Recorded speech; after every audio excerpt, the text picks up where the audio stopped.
Di para sahabat itu, kaum muslimin, yang terbayang bagi mereka itu adalah infak, yang terbayang bagi mereka adalah sebuah kebahagiaan, keselamatan di akhirat yang kekal dan abadi di sisi Allah tabaraka wa taala.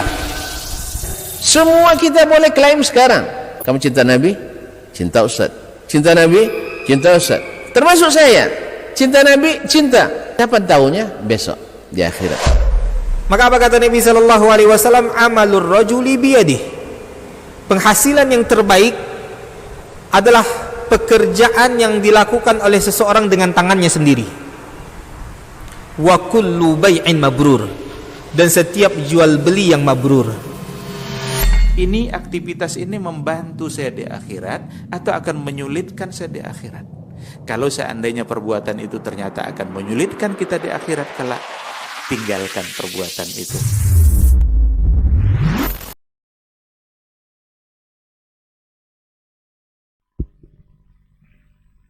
Bismillah, Assalamualaikum warahmatullahi wabarakatuh. Alhamdulillahirrabbilalamin. Hamdan katsiran thayyiban mubarakan fih kama yuhibbu rabbuna wa yarda wa amma ba'd. 91,1 FM Radio Robani, merajut ilmu dan peradaban, generasi Robani dan pemirsa KMTV di manapun Anda bisa menyimak siaran kita untuk kesempatan pagi hari ini. Alhamdulillah, bersyukur kita kepada Allah Subhanahu wa taala atas segala limpahan rahmat dan karunia-Nya kepada kita bersama di hari ini. Kemudian salawat dan salam kepada Nabi Muhammad sallallahu alaihi wasallam selaku qudwah dan uswah kita dalam kehidupan. Kita bermohon salawat ini tersampaikan selalu hendaknya kepada seluruh keluarga, kepada para sahabat, dan tentunya kepada umat beliau yang senantiasa menjaga sunnah-sunnah beliau hingga hari kiamat kelak. Taib, generasi Robani dan pemirsa KMTV, alhamdulillah untuk kesempatan pagi hari ini kita dimudahkan kembali untuk bertemu di program Diktat, Dialog Keilmuan Islam bersama Ustadz, untuk episode ke-29. Cukup lama kita libur sepertinya, dan alhamdulillah untuk kesempatan hari ini kita sudah dimudahkan untuk kembali bisa bersama guru-guru kita yang Masya Allah dan luar biasa sudah menyempatkan waktu beliau di sela-sela kesibukan. Kita akan membahas satu tema untuk kesempatan pagi hari ini adalah mutiara hikmah dalam ibadah haji. Karena bertepatan sekali mungkin sebentar lagi kita akan memasuki momen-momen tersebut di bulan Dzulhijjah insyaallah. Kita akan mendengarkan bagaimana nanti tema yang akan kita bahas ini. Mungkin beliau ini juga akan berbagi pengalaman ibadah haji beliau selama di Mekah atau menuntut ilmu di Madinah nantinya. Seperti apa dan bagaimana kita akan dengarkan nanti masing-masing dari beliau. Dan antum bisa bertanya nanti di sesi kedua setelah pemaparan dari guru-guru kita mengenai materi di 082179 911 909 911. Taib, generasi Robani, kita sapa dulu guru-guru kita yang sudah hadir untuk kesempatan pagi hari ini. Ustadz Dr. Dasman Yahya Ma'ali LCM Hafizahullah Ta'ala. Assalamualaikum Ustadz. Kabar baik Ustadz? Waalaikumsalam Ustadz. Taib, kemudian Ustadz Dr. Helmi Basri LCM Hafizahullah Ta'ala. Assalamualaikum Ustadz. Sehat Ustadz? Naam Ustadz. Kemudian Ustadz Dr. Hidayatullah Ismail LCM Hafizahullah Ta'ala. Assalamualaikum Ustadz. Kabar baik Ustadz ya? Alhamdulillah Ustaz. Taib, generasi Robani dan pemirsa KMTV, untuk tidak memperpanjang mukadimah, kita barangkali langsung saja kepada masing-masing atau mendengarkan masing-masing dari guru kita pemaparan mengenai materi mutiara hikmah dari ibadah haji. Kita mulai dari guru kita Ustaz Dr. Dasman Yahya Ma'ali LCM Hafizahullah Ta'ala. Falyatafadhal masykur Ustaz.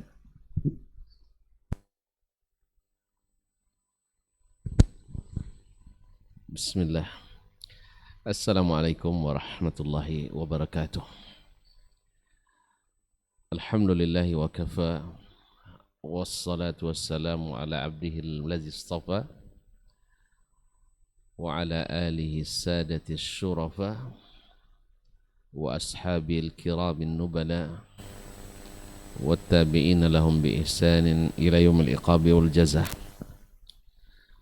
أشهد أن لا إله إلا الله وحده لا شريك له شهادة النجاة في الآخرة والأولى وأشهد أن محمدا عبده ورسوله صاحب المكانة العليا يا أيها الذين آمنوا اتقوا الله حق التقوى وتزودوا فإن خير الزاد التقوى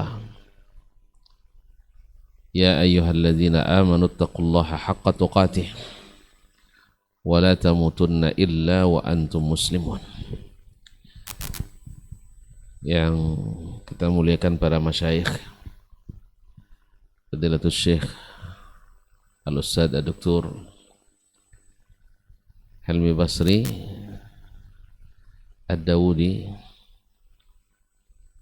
LCMA atau LCMA, Fadilatul Al-Ustadz Dr. Kiai Haji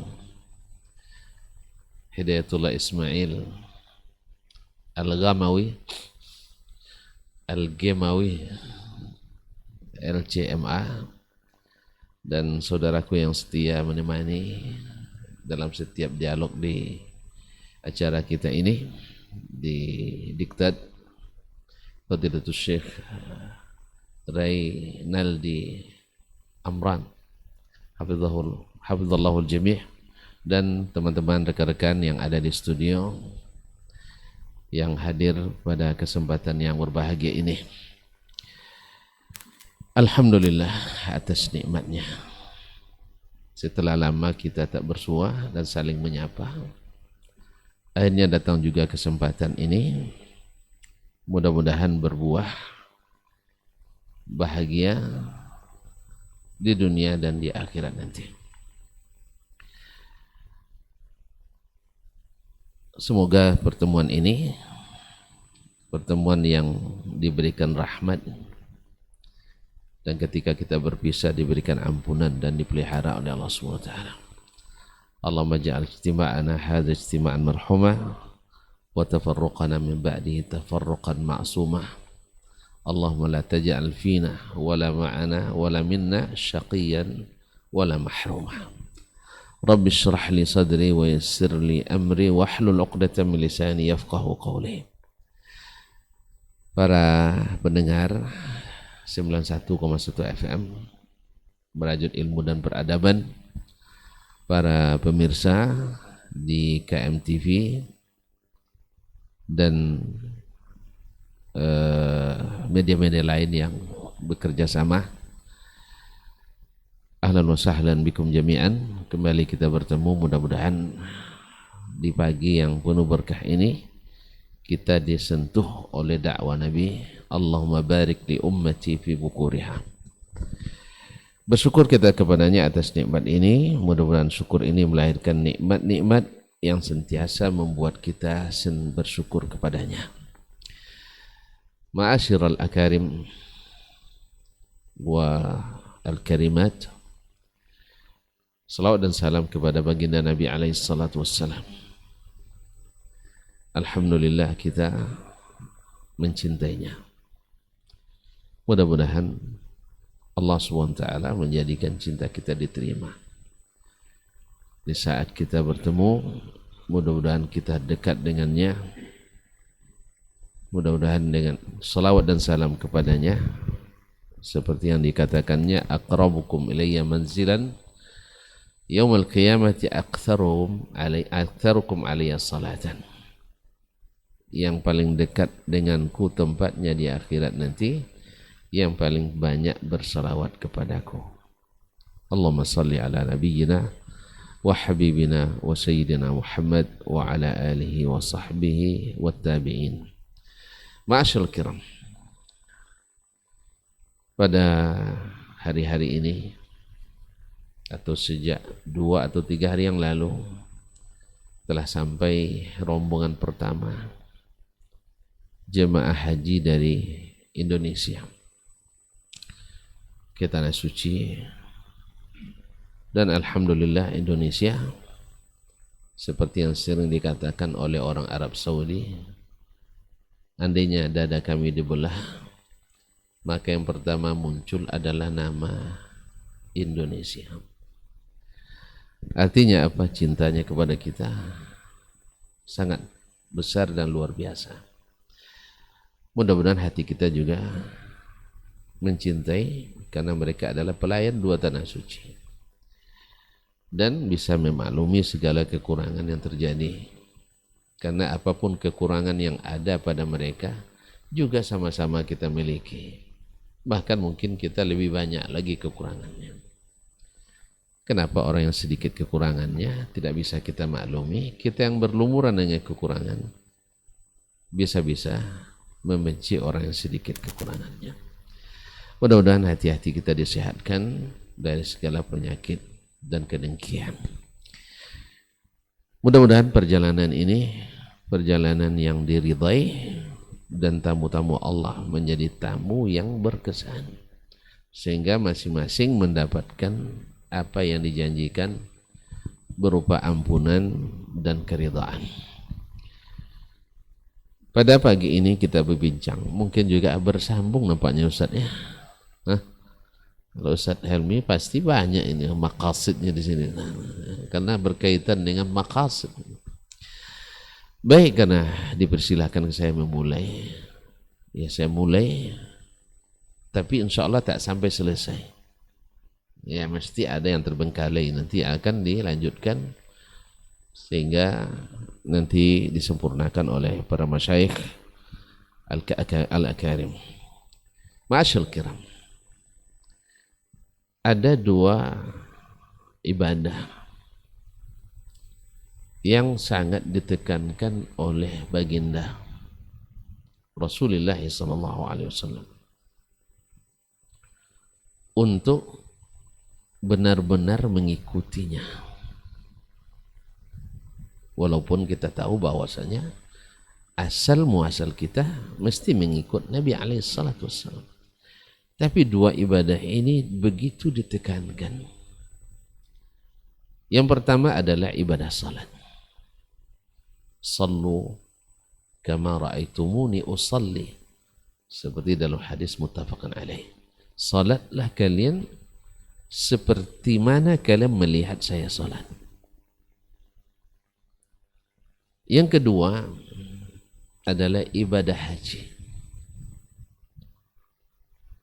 Ibadah haji Nabi katakan juga dalam hadis muttafaqun alaih, khudhu anni manasikakum, ambil dari saya manasik haji kalian. Dalam riwayat ada tambahannya, fa inni la adri hal alqakum ba'da ami hadha, saya tidak tahu apakah setelah tahun ini saya masih bertemu lagi dengan kamu. Ma'asyal kiram dirahmati Allah, salat dijadikan sebagai lambang dan sifat yang pertama dan utama bagi orang yang bertakwa, dan dia adalah rukun yang paling dicintai Allah setelah asyhadatain. Sehingga yang pertama nanti ketika dibuka catatan kita di akhirat adalah as-salat. Awwalu ma yuhasabu alaihi al-'abdu yawmal qiyamati as-salat. Kita sekarang pergi merantau, seperti kata Nabi, kita ke dunia ini kun fid dunya ka'annaka gharib aw 'abiru sabil. Dunia ini juga darul amal wal akhiratu darul jaza. Dunia ini adalah tempat bekerja, di akhirat tempat menuai, tempat memetik dan mendapatkan hasil. Nah, ketika pulang ternyata bawaan yang paling pertama ditanyakan adalah salat. Adalah salat. Oleh itu, siapapun yang merantau dan dia tahu pertama ditanya sampainya kembali adalah salatnya, mesti dia akan menjadikan salat sebagai perhatian utamanya. Karena apa? Karena padanya bila di yang pertama ini diterima dan Allah suka dan ridha, yang lain akan mengikuti. idza saluhat saluha sa'iru amali. Bila salih salatnya, ikut salih seluruh amalnya.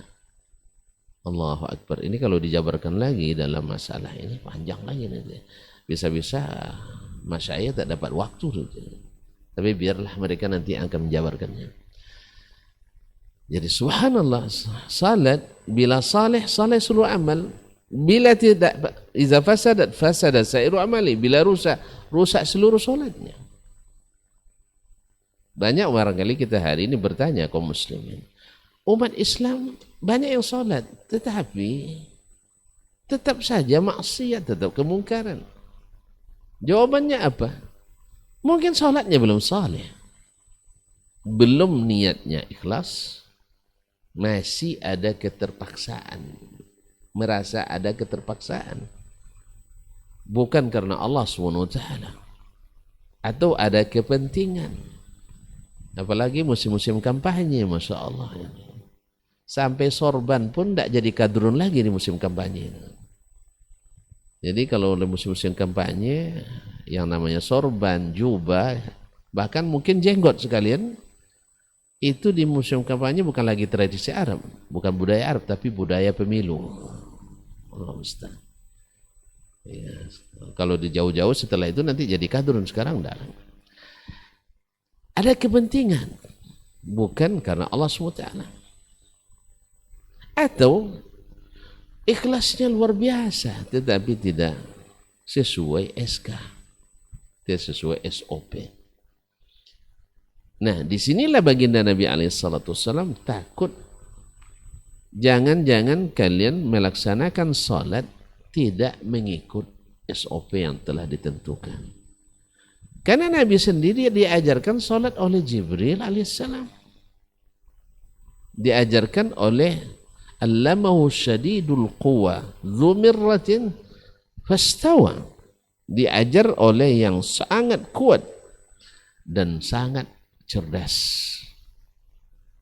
Jadi gurunya Nabi kita adalah orang paling cerdas. Dan Nabi kita adalah yang paling cerdas. Oleh sebab itu keterangan Nabi itu keterangan yang paling cerdas. Tidak ada yang lebih bisa menjelaskan syariat ini seperti yang dijelaskan oleh Nabi SAW. Dan alhamdulillah, makanya Nabi katakan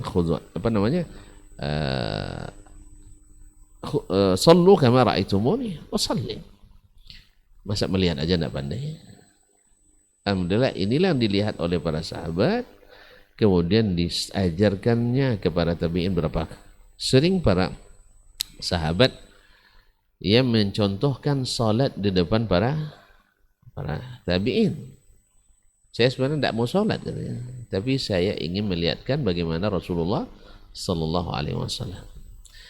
Jadi ini raja pertama. Jadi Nabi tekankan, sallu kama ra'aitumuni usalli. Padahal puasa, tidak mungkin juga kita puasa kecuali ngikut Nabi SAW. Demikian juga dengan bersedekah dan sebagainya. Tapi pas di salat, Nabi SAW tekankan ini. Sallu kama ra'aitumuni salli. Sebab apa? Pertama, di akhirat, ini yang akan dibuka dulu bungkusan kita. Yang kedua, kepadanya bersandar ridha tidak ridhanya Allah pada kita. Saleh tidak salehnya amal kita. Memang siapa yang ini bisa kita lihatkan dengan kasat mata kaum muslimin dan muslimat, para pendengar dan para pemirsa. Bila orang berusaha sekuat tenaga untuk salat seperti Nabi, tak dikurangi, tak ditambah, tidak ada modifikasi, tak ada kreasi dalamnya, insya Allah di amalan yang lain tetap akan mencari bagaimana Nabi SAW melaksanakannya.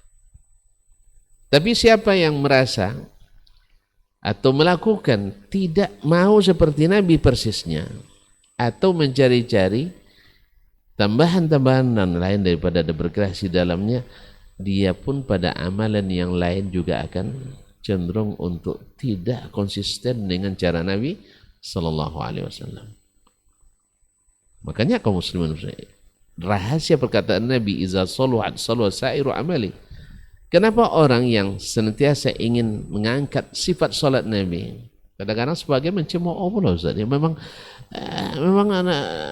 apa namanya sifat salat Nabi, kita selama ini salat tidak seperti Nabi gitu. Ya akhi, yes. Ini sifat salat Nabimu. Riwayat-riwayatnya jadi cemoohan bagimu. Atas nama fikih kadang atas nama fikih, atas nama usul fikih. Memangnya para ulama yang menulis tentang sifat salat Nabi itu seperti Imam An-Nawawi, Imam Al-Qadi namanya Abu Syahbah Ad-Dimashqi, Imam Idyauddin Al-Dimashqi dan sebagainya. Mereka menulis tentang sifat salat Nabi.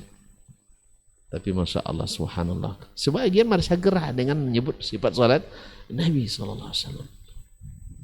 Ya. Kalau bukan karena apa? Kecintaan yang jujur kepada Nabi SAW, ya, pasti dia akan mengapresiasi. Alhamdulillah ditunjukkan. Tapi yang ditonjolkan adalah khilaf. Ma'asyur kiram.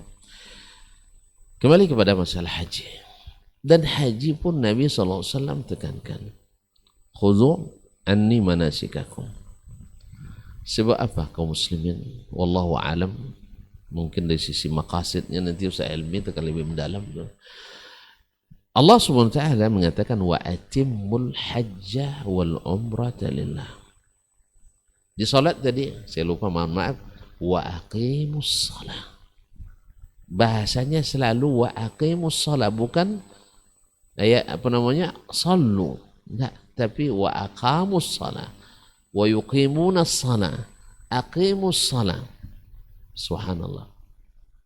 Berarti bukan hanya sekedar salat, mendirikan salat.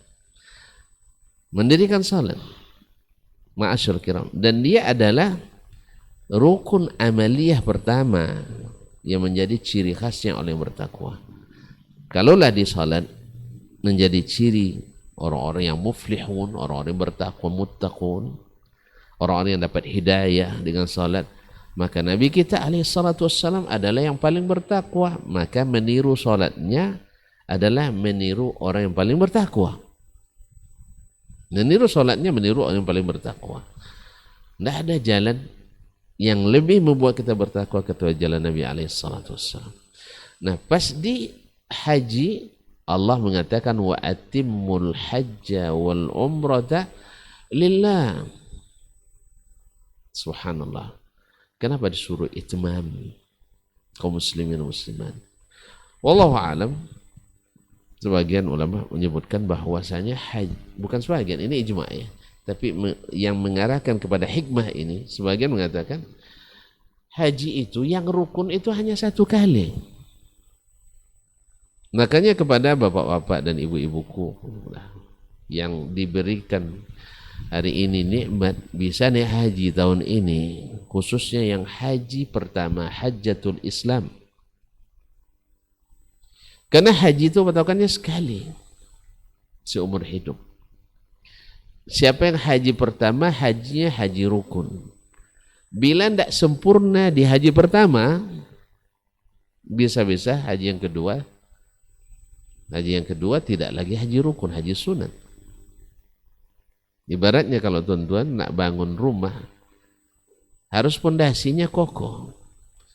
Kalau pondasinya tidak kokoh, walaupun dibangun secantik apapun yang di atasnya, aksesorisnya, dindingnya, dia rapuh.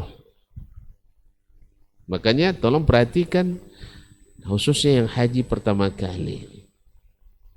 Khudhu anni manasikakum. Ambillah manasik haji kalian dariku. Dan kepada para pembimbing, ya, yang resmi maupun non resmi, yang resmi apalagi karena digaji, karena diberangkatkan untuk menyelamatkan umat, bukan untuk mencari penghasilan.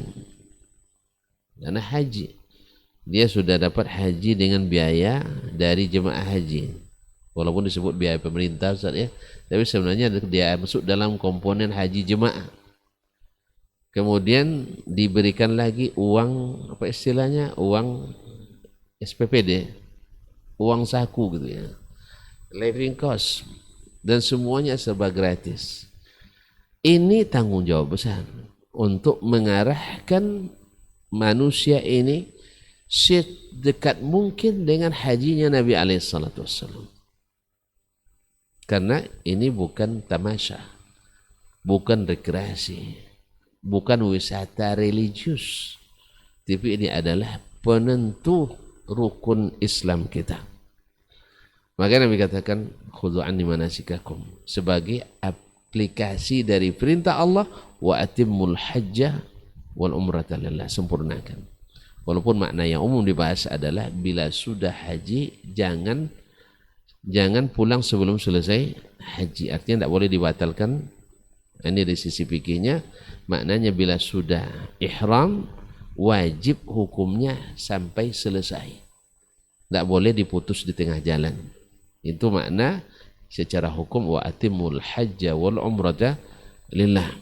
Tapi dari sisi makna kesempurnaan adalah sempurnakan haji dan umrah karena Allah, dan haji yang sempurna itu adalah hajinya Rasulullah SAW.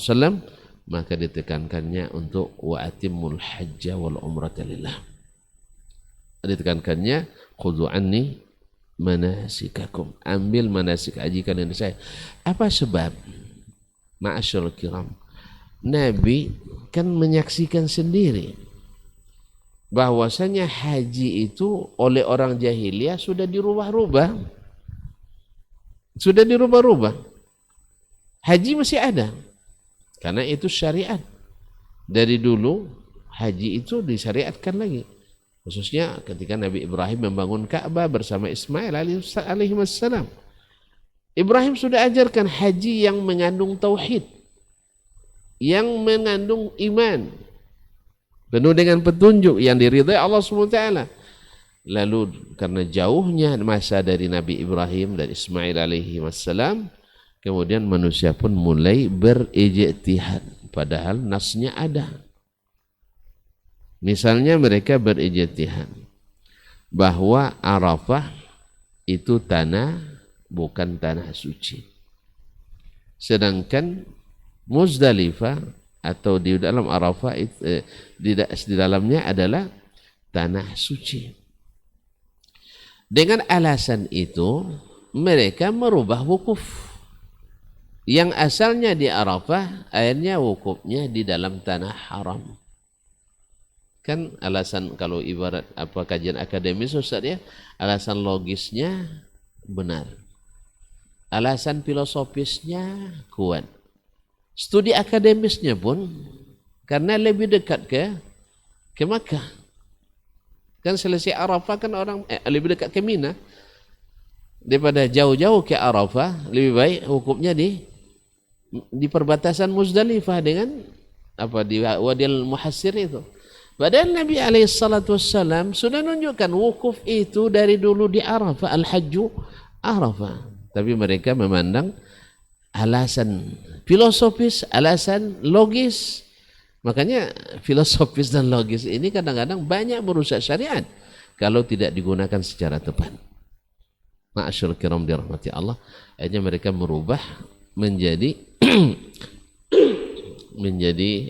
wukufnya bukan di Arafah, karena Arafah tanah halal atau tanah yang tidak disucikan.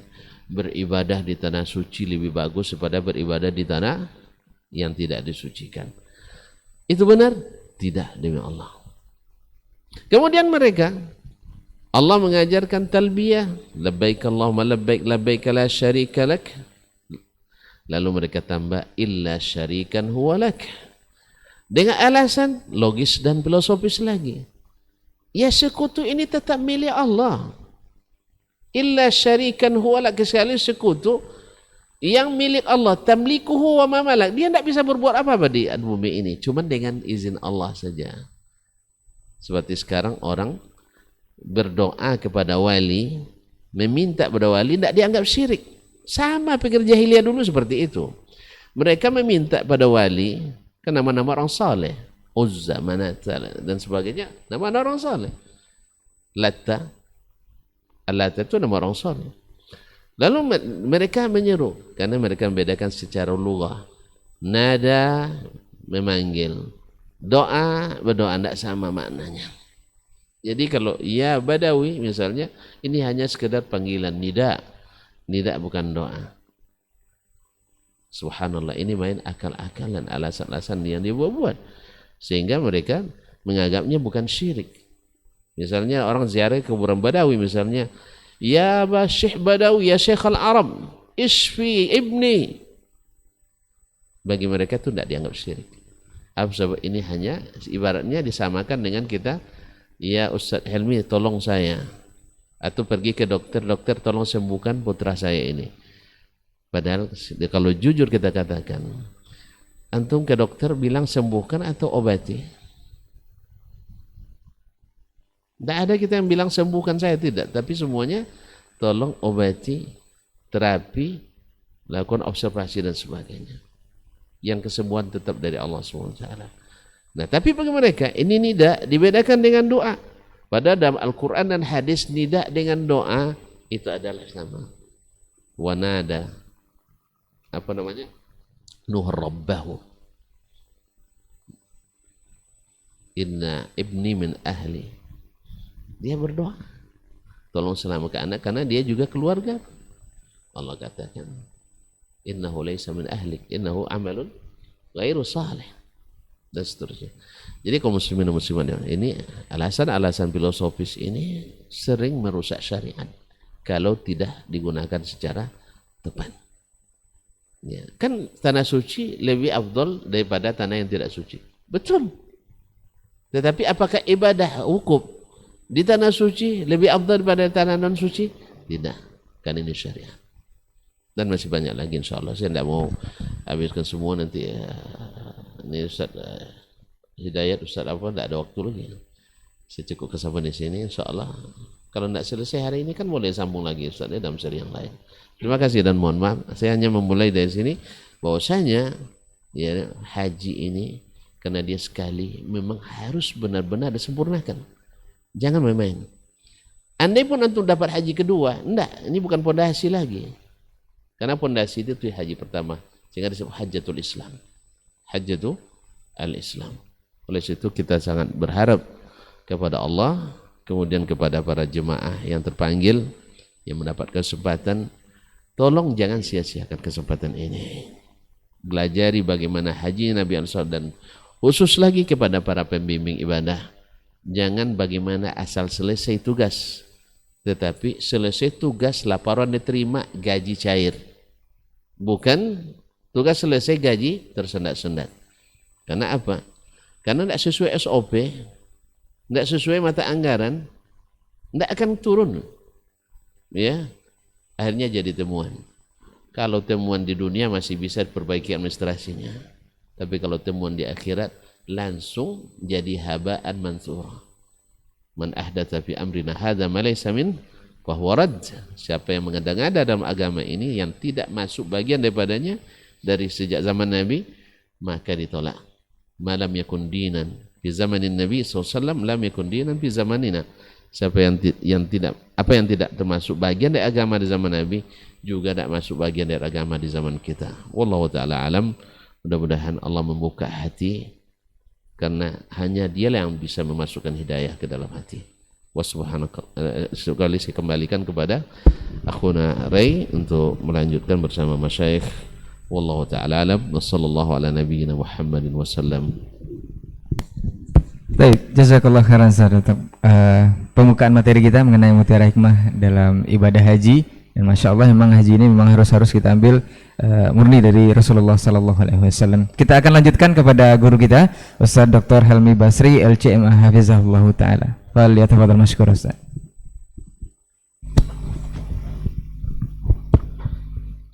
Bismillahirrahmanirrahim. Assalamualaikum warahmatullahi wabarakatuh.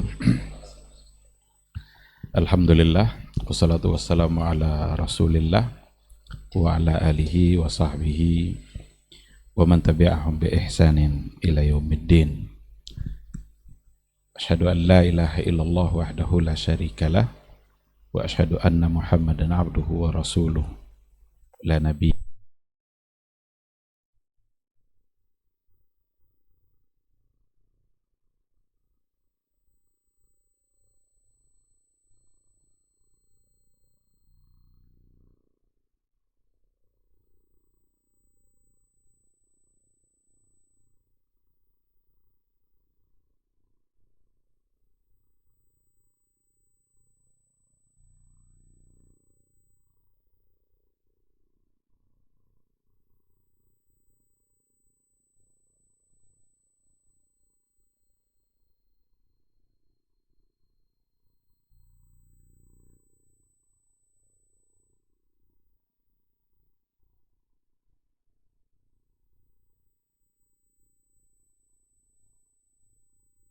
Tapi sebelumnya, bahkan mulai dari Nabi Adam, sejarahnya itu, perjalanannya, dan nanti ada pada masa Nabi Ibrahim dan Nabi Ismail.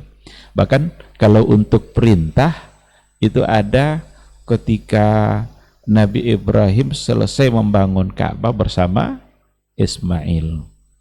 Jadi Nabi Ibrahim membangun Ka'bah bersama Nabi Ismail, dan selesai Ka'bah itu dibangun, diperintahkanlah Nabi Ibrahim itu untuk memanggil, menyeru orang-orang agar bisa berhaji. Wa adzin finnasi bil haji ya'tuka rijalan wa ala kulli dhamirin ya'tina min kulli fajjin amiq. Wa adzin finnas, seru manusia, panggil manusia untuk mengerjakan haji. Mereka nanti akan datang, ada yang jalan kaki, ada yang pakai kendaraan, bahkan mereka datang min kulli fajjin amiq, dari penjuru yang begitu jauh. Oleh karena itu kata-kata seruan ini jadi sebutan juga oleh orang. Kamu kenapa belum haji? Belum ada seruan. Karena memang wa adzin finnas. Ada juga yang memaknai azin itu azan, maka diazankan pula kloter-kloter yang berangkat haji itu. Tapi kita harus tengok apa maksud yang sebenarnya. Gak boleh kita menafsirkan begitu saja. Tengok bagaimana para ulama memahami ayat itu. Ini dikarenakan oleh ada kata azin di situ, dimaknai dengan azan, maka azan setiap kloter yang mau diberangkatkan. Wallahu a'lam bagaimana pandangan para ulama, tapi kita bukan bicara soal itu. Kita ingin mencoba melihat mutiaranya. Kalau kita lanjutkan ayat yang tadi itu, ya'tina min kulli fajjin amik liyashhadu manafi'a lahum. Ini sesungguhnya ayat yang mengatakan di balik perjalanan haji itu ada mutiaranya. Liyashhadu manafi'a lahum, supaya mereka mendapatkan atau menyaksikan atau meraih manafi'a lahum. Manafi' itu jamak dari kata manfaat, dan manfaat itu sudah menjadi bahasa kita. Manfaat, manafi' berarti di balik ibadah haji itu bukan hanya satu manfaat, tapi ada manafi' yang luar biasa. Ada banyak kebaikan-kebaikan, keberkahan-keberkahan yang ingin diberikan oleh Allah Subhanahu wa taala di balik perjalanan ibadah haji. Dalam waktu yang singkat ini barangkali, dan saya sangat yakin sekali, kita tidak akan mungkin untuk membicarakan semua manafi' itu, karena nanti manafi'nya itu ada yang hubungannya dengan manafi' ukhrawiyah, manfaat yang orientasinya kebaikan di akhirat kelak. Ada yang sifatnya manafi' dunyawiyah, ada yang manafi' ruhiyah, bagaimana membangun ruh dan jiwa melalui ibadah haji. Bahkan ada manafi' iktisadiyah, ada yang hubungan sama ekonomi gitu, bagaimana haji dipandang dari sisi membangun ekonomi masyarakat. Itu semua akan menjadi bagian sebenarnya seharusnya menjadi bagian dari pembicaraan kita ketika kita bicara mutiara-mutiara yang ada di balik perjalanan ibadah haji. Tapi tentu kita akan mengedepankan yang paling urgen. Kalau kita bicara soal ibadah, apa manfaatnya, tentu kita tidak mengedepankan soal-soal manfaat tambahan, apa yang akan kita dapatkan dunia kita dari ibadah itu. Tapi yang harus lebih kita depankan tentu yang paling prioritas. Apa yang akan kita dapatkan dari balik ibadah haji, atau apa mutiara pelajaran yang bisa kita pahami, kita ambil dari perjalanan ibadah haji. Saya ingin bicara satu atau dua poin saja secara umum. Yang pertama sekali, melalui ibadah haji ini, manfaat itu atau mutiara yang pertama sekali yang harus kita ambil dari perjalanan ibadah haji itu adalah tahqiqut tauhid. Bagaimana kita benar-benar mewujudkan tauhid dalam kehidupan kita. Karena selama berhaji itu intinya ada pada tahqiqut tauhid. Mulai dari kata pertama yang terucap dan zikir yang paling sering diucapkan pada masa haji itu. Kalau ada orang yang memulai haji atau umroh umpamanya, maka ketika dia ihramnya di miqat, maka dia akan mengucapkan Allahumma labbaika umrah kalau untuk haji, untuk umrah. Tapi kalau untuk haji, Allahumma labbaika hajjan. Ini kalau kita bawa kepada ibadah sholat, itu ibaratnya itu takbiratul ihramnya itu. Jadi kalau sholat itu ada Allahu Akbarnya, itulah takbiratul ihramnya. Dan sekarang ketika berihram haji, maka dimulailah dengan untuk apa dan apa yang akan dia laksanakan itu.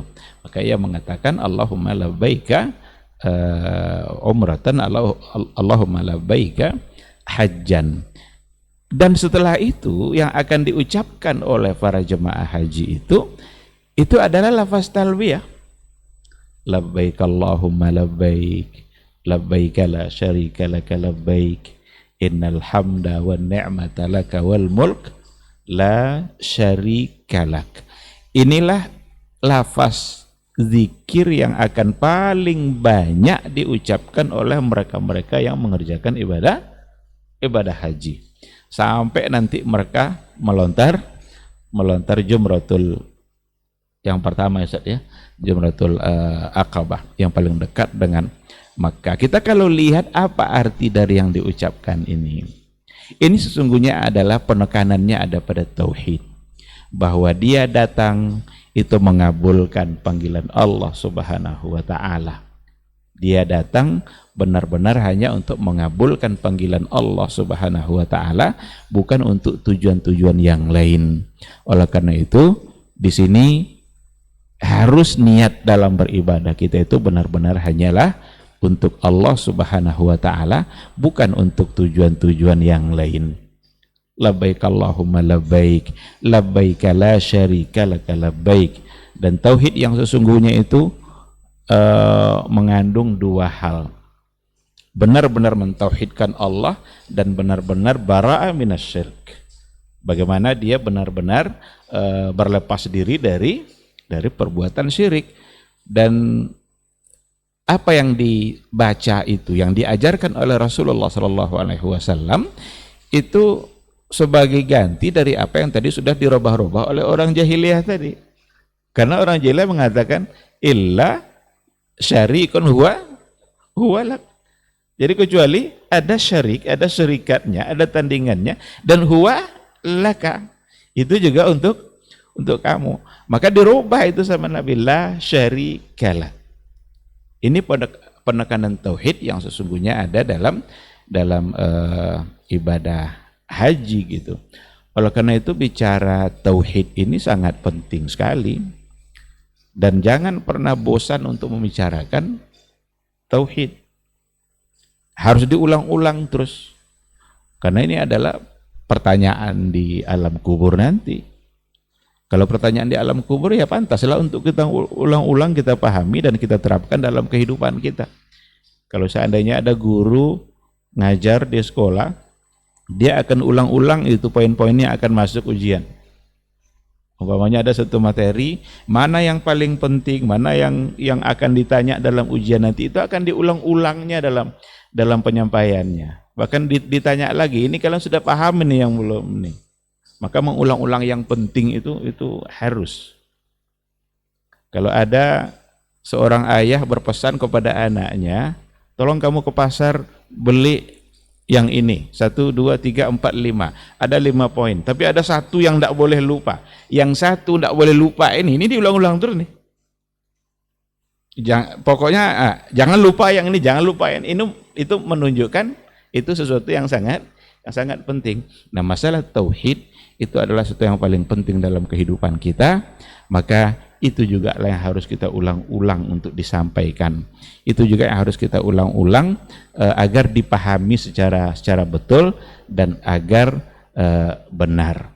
Nah, oleh karena itu ungkapan talbiyah itu ungkapan yang terucap oleh orang yang berhaji, yang menunjukkan bahwa dia datang benar-benar untuk mengabulkan panggilan Allah, di mana Allah itu hanya satu yang pantas disembah, Allah saja, la syarikalah.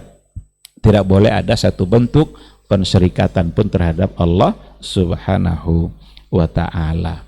Nah, jadi yang pertama sekali itu ada pada tahqiqut tauhid, ada pada bagaimana mewujudkan nilai-nilai tauhid di dalam kehidupan kita, dan itu diambil dari ibadah haji. Nanti kalau dia sudah pulang ke tanah airnya, nggak boleh ditinggalkan makna itu di sana. Makna itu juga yang harus dibawa ke tanah air. Karena sesungguhnya selamatnya kita dalam beragama ini ketika ada semangat kita untuk selalu mengabulkan apa yang diperintahkan oleh Allah. Jadi kalau dulu dia berhaji sudah ucapkan labbaik Allahumma labbaik, walaupun nanti dalam hadis dikatakan ada suara di atas langit sana yang bilang la labbaik wa la sa'daik. Jadi ada di antara yang berhaji dia bilang labbaik Allahumma labbaik, ternyata ada yang menyeru di langit sana la labbaik wa la sa'daik. Enggak diterima kamu, enggak ada kebahagiaan bagi kamu. Haji kamu tidak ada diterima. Kenapa demikian? Karena ternyata makanannya dari makanan yang haram, pakaiannya dari pakaian yang haram, dia diberi nutrisi dari yang haram. Anna yustajabu lahu. Bagaimana mungkin doa-doanya didengarkan oleh Allah Subhanahu wa ta'ala. Oleh karena itu berangkat ke sana benar-benar dengan hati yang bersih, kemudian dengan harta yang bersih, dan dengan itulah Allah mendengarkan doa-doa orang yang hadir di sana. Kalau kita lihat sindiran-sindiran yang juga datang kadang dalam bentuk-bentuk syair, ada orang yang berhaji dengan harta yang haram tetapi hajinya tidak diterima. Yang berhaji itu justru hanya ontanya saja. Apa bunyinya itu? Iza hajajta bimalin lahu sukhutun ma hajajta walakin hajjatil iru. Kalau enggak salah Ustaz ya. Apabila kamu berhaji dengan harta haram, ma hajajta, kamu tidak berhaji, walakin hajjatil iru. Yang haji itu onta-onta itu aja yang haji.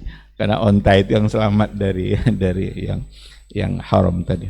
Nah, oleh karena itu keikhlasan niat di awal ketika berangkat ibadah haji, karena dia akan menghadap yang suci sebagai tamu Allah yang maha suci, yang maha besar, maka dia harus datang dengan keikhlasan dan ketulusan hati, dengan tauhid yang murni tanpa ada sedikit pun unsur-unsur kesyirikan.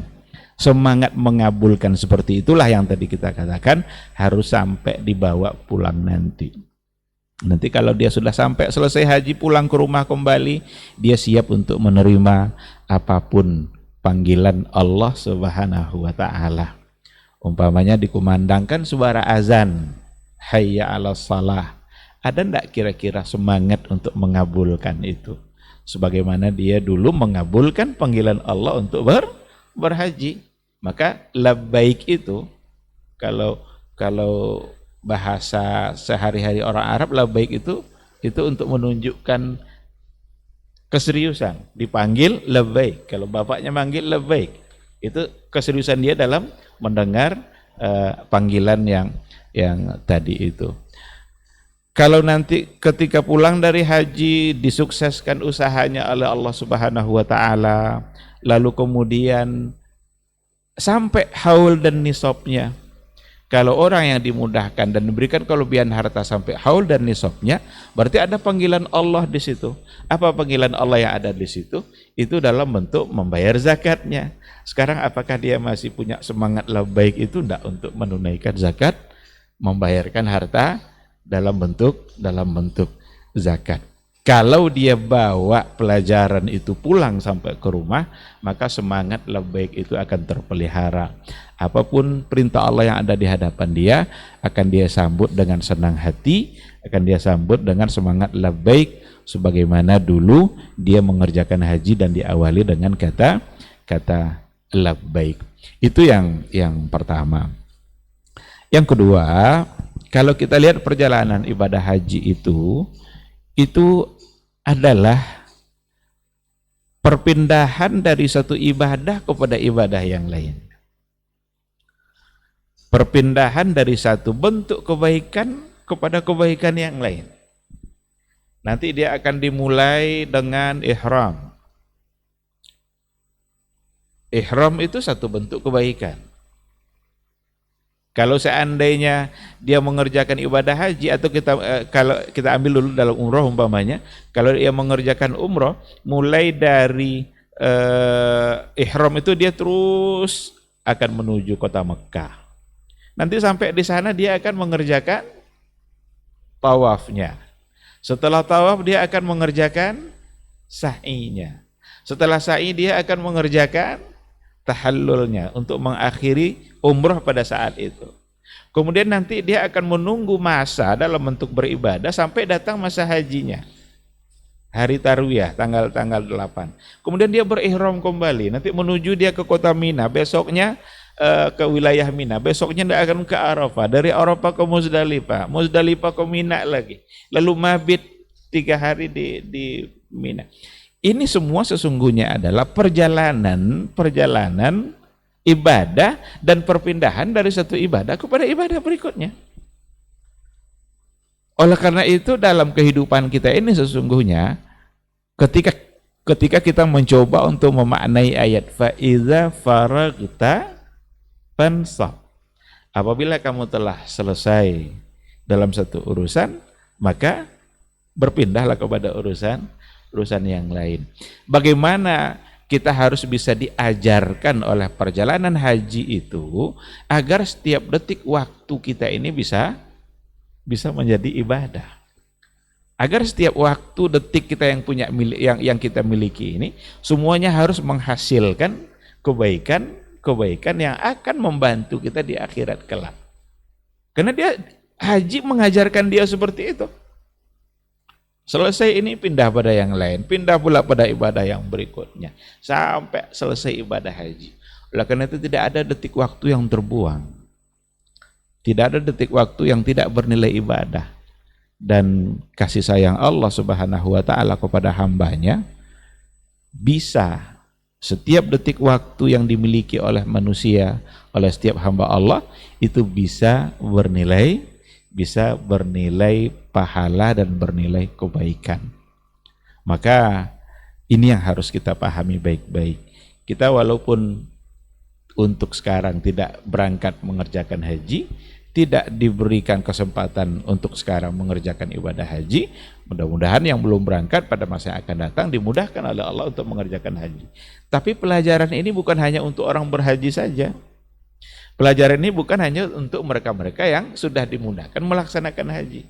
Bagi kita yang memahami persoalan haji, ini juga harus kita ambil pelajaran ini. Bagaimana kita harus bersemangat untuk mengisi setiap detik waktu kita untuk menjadikan dia bernilai pahala.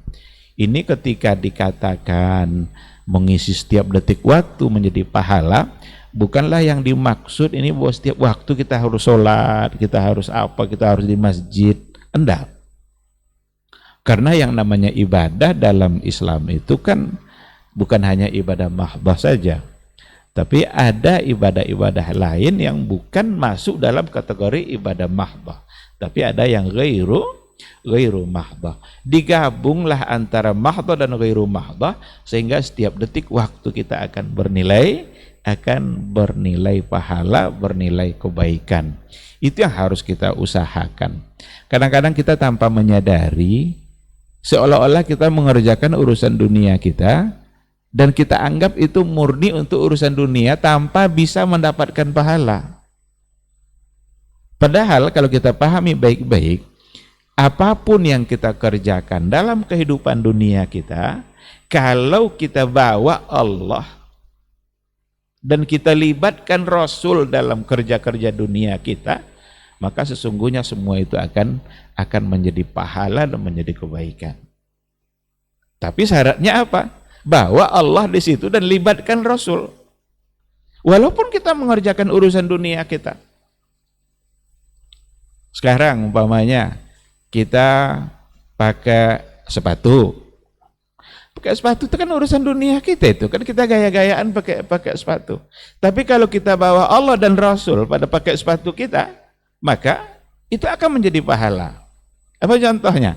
Ketika dikatakan bahwa Rasulullah Shallallahu Alaihi Wasallam itu yuhibbut tayammun fi tana'ulihi wa tarajjulihi. Rasul itu suka memulai sesuatu itu dari sebelah kanan. Fi tana'ulihi wa tarajjulihi. Ketika dia pakai sandal dan dia sisir rambut. Nah, sekarang kita pakai sandal atau kita pakai sepatu. Kita awali dengan kaki kanan kita, karena Rasul suka memulai dengan kaki kanan. Jadi pahala enggak dia? Jadi pahala ketika kita melakukannya atas dasar kecintaan kita melakukan apa yang dilakukan oleh Rasulullah Sallallahu Alaihi Wasallam. Sekarang kita sisir pula rambut kita. Dimulai pula dari sebelah kanan, karena juga Rasul suka memulainya dari sebelah kanan, maka sisir rambut kita akan menjadi pahala. Seorang ayah, seorang kepala keluarga pergi ke kerjanya, dia berangkat ke kerjanya untuk apa? Sekilas itu seolah-olah bagi kita itu dalam persoalan dunia kita saja. Tapi kalau kita bawa niat yang baik di situ, saya bekerja ini karena saya berkewajiban untuk memberikan nafkah keluarga saya.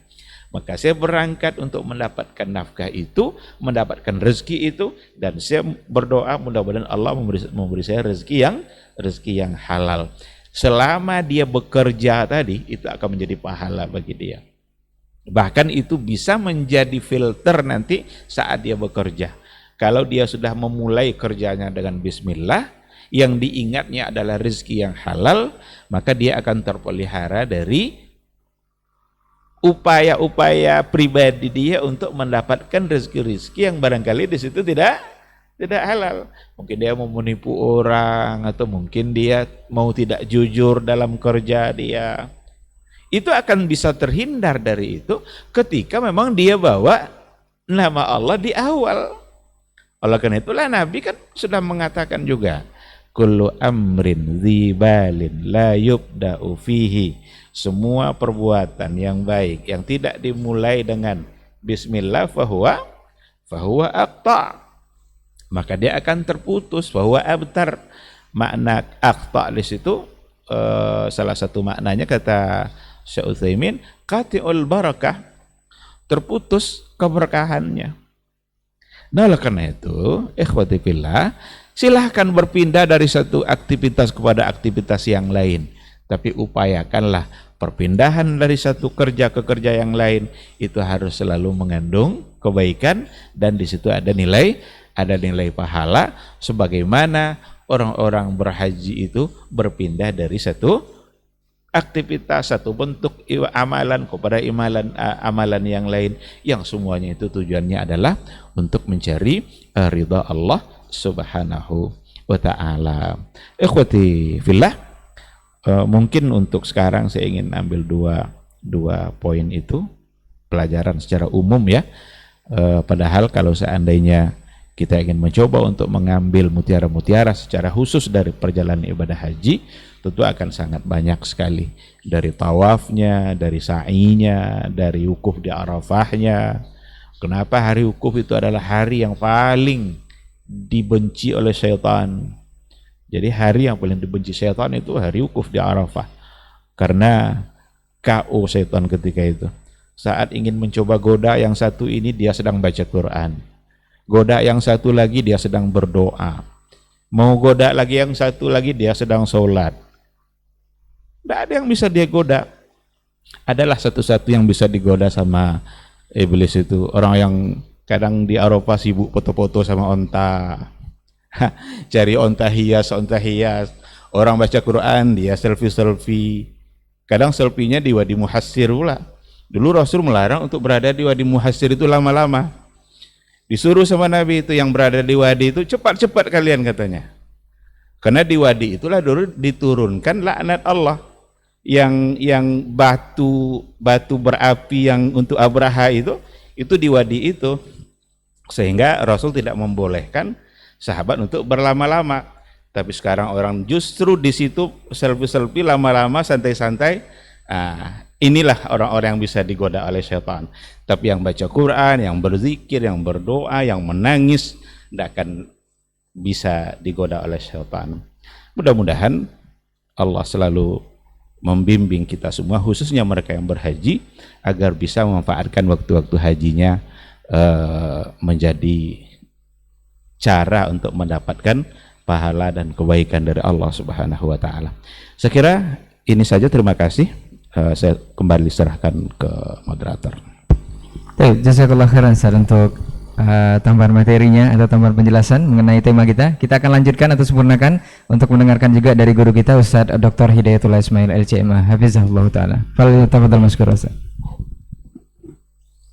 Bismillahirrahmanirrahim. Assalamualaikum warahmatullahi wabarakatuh. Alhamdulillahirabbil alamin. Wassalatu wassalamu ala asyrafil mursalin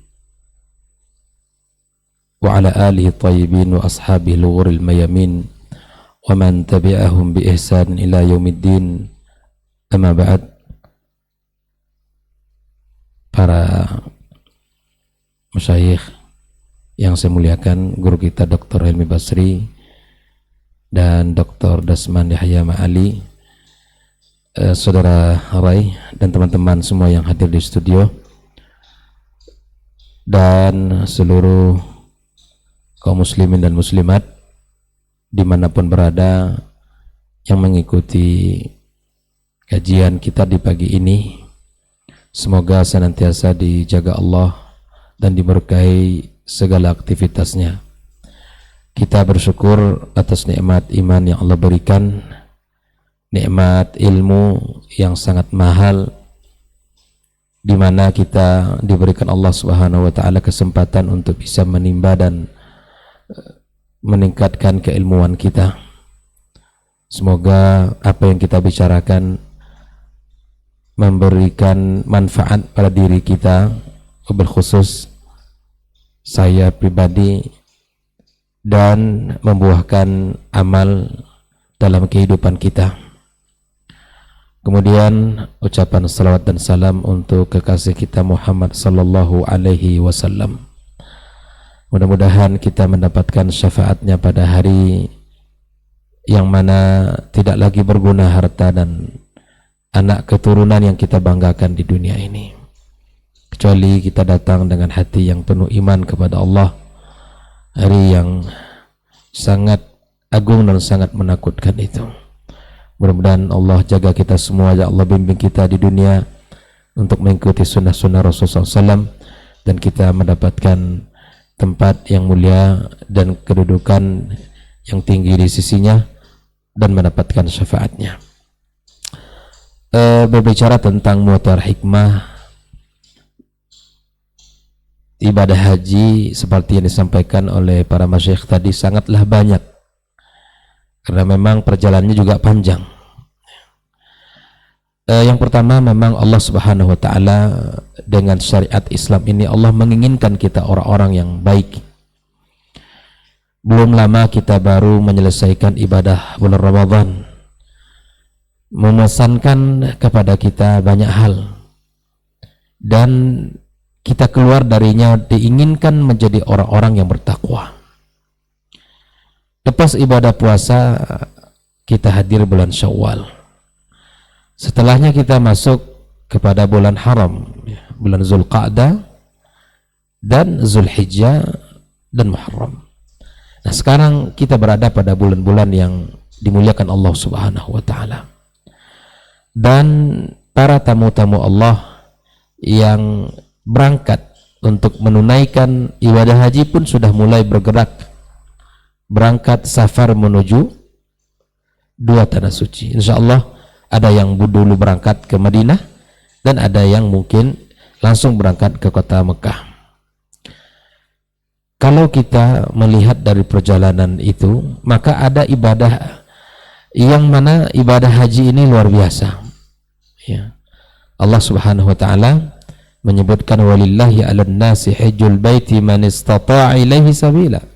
Hanya orang-orang yang mampu saja yang Allah wajibkan ibadah ini, ibadah yang spesial.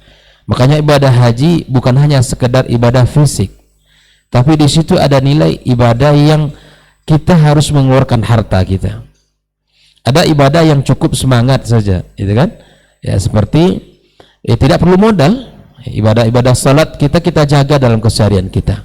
Azan dikumandangkan, kita berangkat menuju rumah Allah. Kita salat berjamaah. Ya. Ada yang hanya subhanallah dalam setiap keadaan kondisi kita bisa beribadah dengan berzikir kepada Allah Subhanahu wa taala. Kita butuhkan semangat.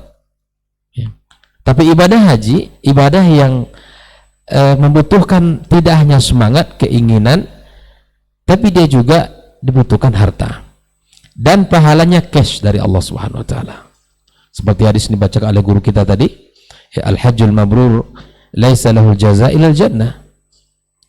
Atau dalam hadis yang lain Nabi mengatakan, ya, man hajja lillah falam yarfuth wa lam yafsuk raja'a ka yaumin waladathu ummuh. Ya, orang yang berhaji karena Allah tidak melakukan rafath, ya, kemaksiatan di situ, dan al-fusuk, ya, maka dia Allah berikan pahala yang luar biasa seperti mana dia dilahirkan oleh ibunya, bersih dari dosa. Ini spesial ini. Maka subhanallah, kepada seluruh kaum muslimin dan muslimat yang Allah berikan kesempatan untuk berhaji tahun ini, maka mari kita ilmui ibadah ini. Mari kita bekali diri kita dengan tuntunan yang benar, bagaimana pelaksanaan ibadah haji yang betul-betul diajarkan Rasul sallallahu alaihi wasallam. Di awal telah disampaikan tadi oleh guru kita Dr. Dasman, hadis yang Nabi sebutkan, khudhu anni manasikakum. Ini menunjukkan sebuah perhatian khusus dari Nabi, karena ibadah ini penting, ibadah ini sangat luar biasa. Makanya kita mencontoh Rasulullah SAW dan bagaimana ya dilakukan ibadah haji itu dengan benar. Nah, kemudian di samping ilmu yang mesti kita bekali, di samping ilmu yang mesti kita miliki bersama, maka kita lihat bahwa pelaksanaan ibadah haji itu subhanallah, subhanallah. Kalau kita ingin lihat lebih kecil ya dari apa yang disampaikan oleh guru-guru kita tadi, di mana kita di dalam berhaji itu, baik itu mengawali dengan umrah misalnya, atau dengan ibadah haji itu, mestilah kita akan berpakaian cuman 2 lembar bagi laki-laki, ya, selendang dan sarung. Ini menunjukkan kesederhanaan, mengajarkan kesederhanaan kepada kita. Siapapun dia di dunia ini, manusia biasa, rakyat jelata, atau para pemimpin-pemimpin dunia, para raja, orang-orang kaya, yang dia bisa membeli baju dengan berbagai jenis, ya, dan berbagai tingkatan harganya, bisa.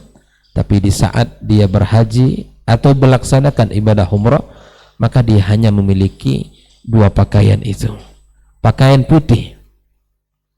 Dan ini mengajarkan kesederhanaan bagi kita dalam kehidupan, mengajarkan kesederhanaan kepada kita di dalam segala urusan kita, tanpa terkecuali dia hanya berpakaian itu.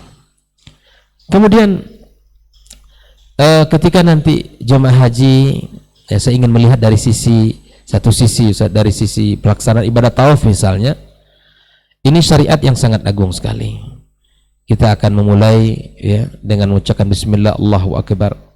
Kita berputar sebanyak 7 kali. Kita coba perhatikan kaum muslimin, kaum muslimat rahimakumullah. Kita mengelilingi Ka'bah yang dimuliakan, dan kita mengucapkan lafaz-lafaz yang sangat dianjurkan, memiliki ucapan tasbih, tahmid, takbir, bahkan doa-doa kita baca di saat-saat kita bertawaf itu. Tapi ada satu hal yang barangkali mesti kita jadikan renungan kita bersama dari pelaksanaan ibadah tawaf ini. Di dalam pelaksanaan ibadah tawaf itu dimulai dari Hajar Aswad, dan di mana Ka'bah berada di sebelah kiri kita. Jangan coba dibalik, atau jangan coba kita memutar diri gitu. Dan ini adalah sebuah pelajaran mahal, ya. Apabila di saat melaksanakan ibadah tawaf itu saja kita mencoba memutar atau melawan arus, gitu kan, melawan arah misalnya, maka jangan coba-coba karena itu akan berbahaya bagi dirinya. Begitu juga dengan syariat Allah tabaraka wa taala, dengan sunnah Rasul sallallahu alaihi wasallam. Apabila syariat ini kita jalankan dengan baik, maka kita akan merasakan bahwa Islam itu rahmah.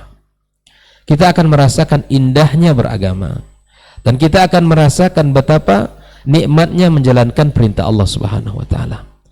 Tetapi di saat syariat Allah ini kita coba untuk dilawan, kita coba untuk melanggarnya, maka kita akan kewalahan dan bahkan kita akan kalah di situ. Makanya subhanallah, ketika syariat ini dikatakan mudah oleh Nabi kita sallallahu alaihi wasallam, lakukan sesuai dengan apa yang telah disyariatkan. Jangan pernah kita mencoba untuk melanggar, bahkan mencoba untuk melawannya. Jangan pernah. Dalam urusan dunia saja kita akan, dalam urusan dunia kita akan sulit, apalagi dalam urusan akhirat kelak. Kita akan berhadapan langsung dengan Allah Subhanahu wa taala. Ini memang pelajaran mahal ini, subhanallah. Mungkin para masyayikh juga merasakan di saat kita tawaf, Ustaz, masya Allah. Ikuti aja arus walaupun pelan. Ikuti arus walaupun pelan. Ikuti kemana? Jangan coba untuk nak merobos ke kiri, gitu kan? Atau nak menerobos lebih cepat, lebih dekat, mungkin lebih cepat selesai. Itu berbahaya. Berbahaya. Di dunia saja berbahaya, apalagi akhirat kelak. Di syariat Allah ini kita coba untuk kita terobos, ya. Kita coba untuk langgar, berani kita untuk mengatakan yang itu halal, kita katakan yang haram, atau sebaliknya. Mengatakan sesuatu yang bukan perintah Allah di dalam urusan agama, akibatnya fatal dalam kehidupan kita di dunia dan di akhirat kelak. Itu salah satu kehidupan yang mesti kita renungi dalam perjalanan ibadah haji. Para jamaah yang dimuliakan Allah dimanapun mereka berada, yang hari ini sudah berangkat ke kota suci Mekah, maka gunakanlah kesempatan-kesempatan yang sangat luar biasa itu. Gunakanlah kesempatan-kesempatan yang sangat berharga itu. Kenapa? Karena betapa banyak orang yang berkeinginan ke sana tapi belum bisa berangkat. Mungkin karena belum cukup harta untuk bisa mendaftar, kemudian menunggu. Yang kedua, mungkin belum saatnya dia. Karena kita ini antrinya sudah luar biasa panjangnya. Berapa tahun Ustaz Pekanbaru ini? 30 tahun, bayangkan. Kalau hari ini kita daftar di usia 40 tahun, subhanallah. Usia berapa kita sudah harus berangkat, gitu kan? Atau mungkin dia sudah mendaftar, ya kan? Sudah menunggu kota. Ada aturan tidak boleh berangkat di usia 70 tahun. Nah, tinggal doa saja yang bisa dilakukan. Para jemaah yang sudah berangkat tahun ini, alhamdulillah, ada 2 tanah suci, ya, yang mana Allah berikan kelebihan di sana beribadah kepada Allah Subhanahu wa taala. Seperti ya di kota Madinah misalnya, kita akan melaksanakan ibadah salat di Masjid Nabawi, ya bi alfi salatin fi ma siwa. Gunakan kesempatan itu untuk meningkatkan ibadah kepada Allah Subhanahu wa taala. Dan ingin saya katakan kedua, yaitu di antara hikmah ibadah haji meningkatkan ruh talbiyah, ya, semangat untuk memenuhi panggilan Allah Subhanahu wa taala. Di ketika azan sudah dikumandangkan atau mungkin sebelum azan dikumandangkan, maka bersiap-siaplah pada setiap jemaah, itu kan. Dan datanglah ke Masjid Nabawi atau Masjidil Haram untuk satu hal, yaitu ibadah saja. Karena kalau boleh untuk diingatkan, ya, jemaah Indonesia ini kreatifnya tinggi-tinggi, kreativitasnya tinggi-tinggi. Memang terkadang subhanallah berangkatnya lebih awal Ustaz, tapi kemudian ya mampir dulu, ya mampir dulu, ya, sambil lihat-lihat ya apa yang ada di sekeliling Masjid Nabawi. Bahkan duduk-duduk begitu di pelataran masjid sambil terkadang masih mengisap asap rokoknya. Waliyadzubillah. Maka subhanallah, nasihat untuk diri kami dan seluruh jemaah yang sedang berada di kota suci Mekah ataupun di Madinah nantinya, maka ataupun yang akan berangkat, gunakan kesempatan yang mahal itu untuk bisa memaksimalkan ibadah kepada Allah Subhanahu wa taala. Masuklah ke Masjid Nabawi. Bahkan subhanallah, azan dikumandangkan, ya, memilih salat di luar pelataran masjid, memilih untuk ya berjamaah di luar, padahal masjid itu masih ada sesungguhnya. Terkadang inilah yang harus kita ingatkan jemaah itu. Dan alhamdulillah pemerintah Arab Saudi membuat bahkan memilih para pemuda-pemudanya untuk bisa menjadi pengingat di setiap pintu-pintu, bahkan di pelataran itu. Ini juga mahasiswa juga diminta untuk ikut bertugas di musim haji, mengingatkan para jemaah agar bisa masuk ke masjid dan bisa menikmati ibadah di dalam salat Masjid Nabawi misalnya. Ingatlah bahwa salat di Masjid Nabawi itu 1000 kali salat jika dibandingkan dengan tempat-tempat yang lain ibadah.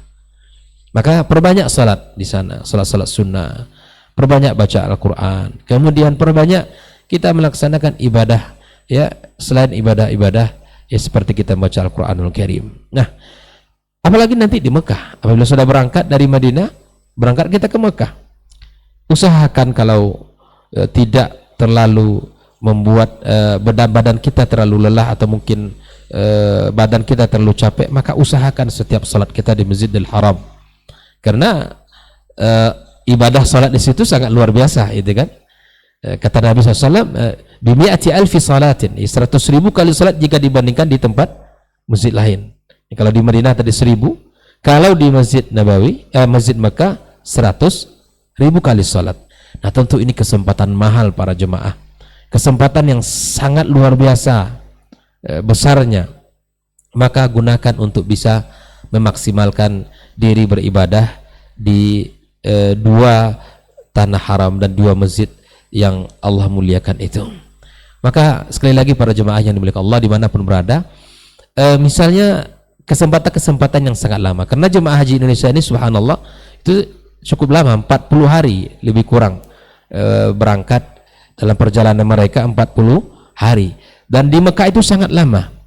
Maka maksimalkan waktu-waktu kita di sana untuk beribadah, untuk beribadah di tanah suci Mekah.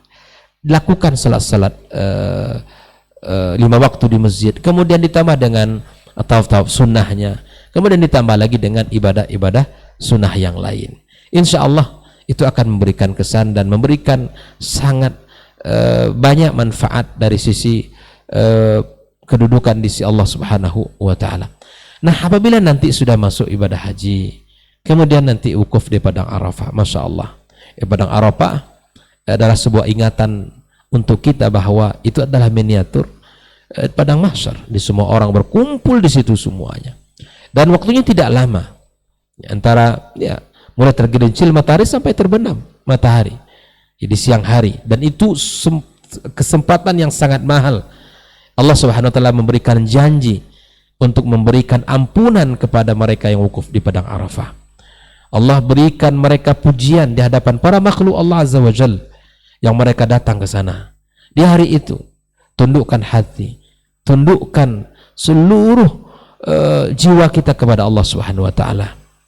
Dan waktu wukuf itu waktu yang sangat syahdu, di mana semakin sore semakin lezat untuk bermunajat kepada Allah Subhanahu wa Ta'ala. Tapi seperti ini disampaikan oleh guru kita Dr. Ilmi tadi, ya memang Allah berikan kepada orang-orang yang Allah berikan kemuliaan, karena tidak semua orang berada di saat itu mereka menggunakan waktu secara maksimal. Para jemaah haji dimanapun, maka tingkatkan yang akan berangkat, tingkatkan semangat untuk bisa memaksimalkan waktu di Padang Arafah itu. Dan kita subhanallah, dan kita orang yang tidak berangkat melaksanakan ibadah haji disunnahkan untuk puasa Arafah. Subhanallah, begitulah syariat indahnya, begitulah subhanallah agama ini. Ada saja dari ajaran ini, dari syariat ini yang membuka peluang pahala bagi kita. Ada saja hikmah yang sangat besar yang Allah berikan kepada kita.